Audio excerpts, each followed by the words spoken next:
still got a job. Good job, Glenn. Hey, all right. Hey, Mike. Thank you. Hooray. Mike would always come into my office and we would do just that. We'd flip our scenes. Yeah. Let me see if I can flip that again. Man, is that really... Oh, I'll have to do it the other way.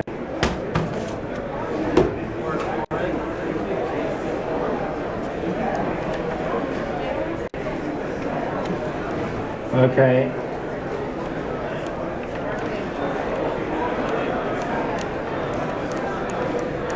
Yeah, I missed some of those drawings.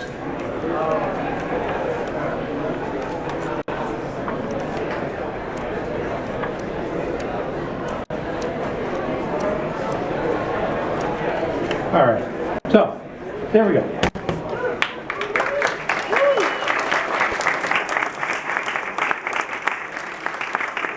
Oh, thank you.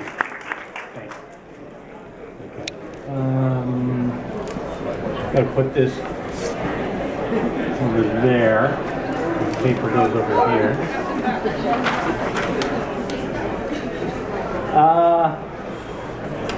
So maybe I should just do some drawing, huh? Yes.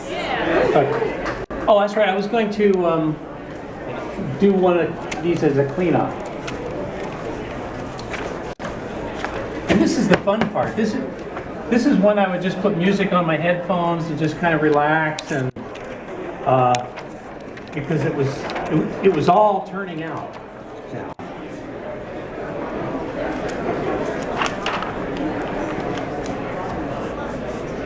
Would you say she's your favorite character? Pardon me? Would you say she's your favorite character? Yeah, somebody's asking, is this my favorite character? You know, Ariel was enormously fun to animate because she's so fluid and underwater, and she's also got a great personality. I'd have to say she was certainly among my top favorite. Tarzan and her, I think, probably would be my two favorites. But when I clean up, I really look for all of this energy, you know, all these things that we were talking about. Like maybe even this is the better drawing to do. Because there's the most tension in that pose there. And the way I would do it is I do it between these two so I can feel that movement. And I would... Do we have a pencil sharpener?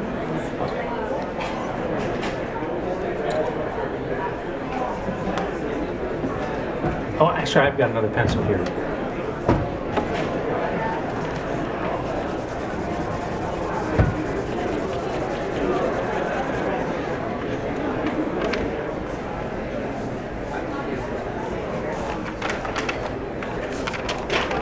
So I would always roll through several drawings so I can capture the feeling to it.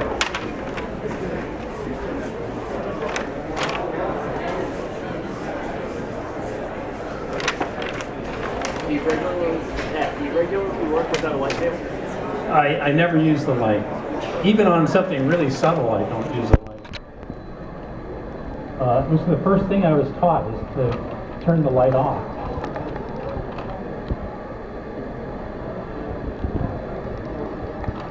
So now I start to put in a little bit of muscle tone to her arm, her shoulder, but not so much,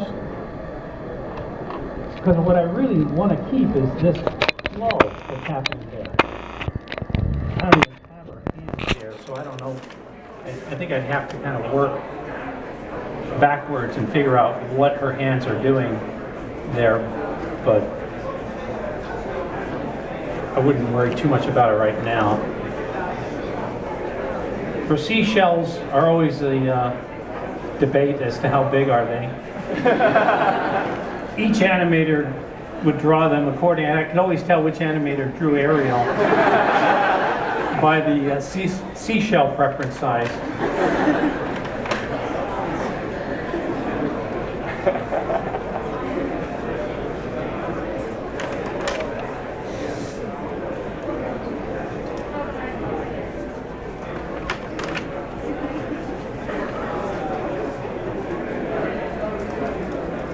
Ariel, in designing her, I really was inspired mostly by my wife's face. And very much this girl next door kind of a look, like, I mean, a very American kind of. I met her, she was 17 in high school and in line at a movie. And she's been my muse. Aww. Even for Tarzan's feet.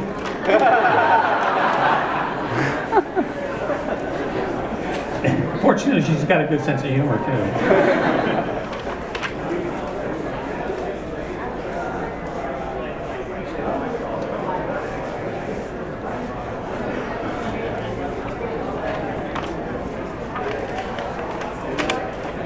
So that would be pretty much a cleanup kind of a drawing for me. I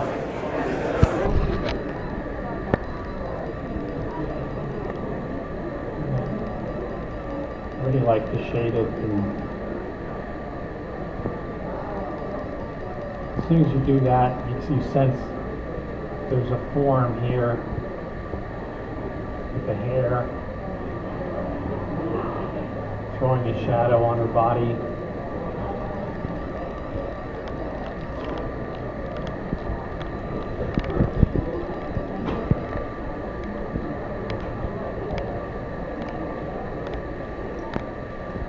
Okay, so there's Ariel.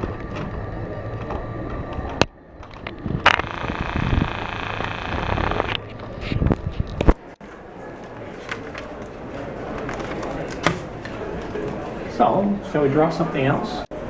Tarzan. All right. All right. Let's do, let's do Tarzan. Okay, so, so Tarzan, what I found interesting about Tarzan was that, well, when we first started doing Tarzan, I noticed the different animators would, wow, is it all this wrinkled, sweaty paper from Mike Savino? Yeah. Wow.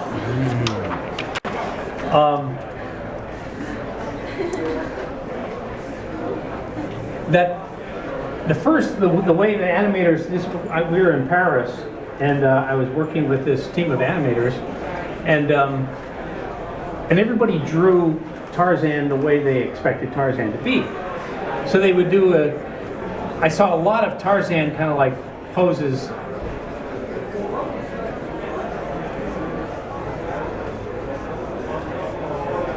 Kind of like superhero Tarzan.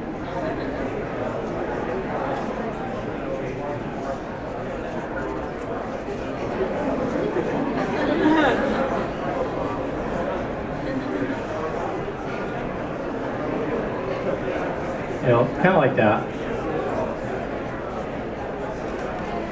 And he always felt kind of naked to me that way. Because he looked like a regular guy standing up, but with only a loincloth on.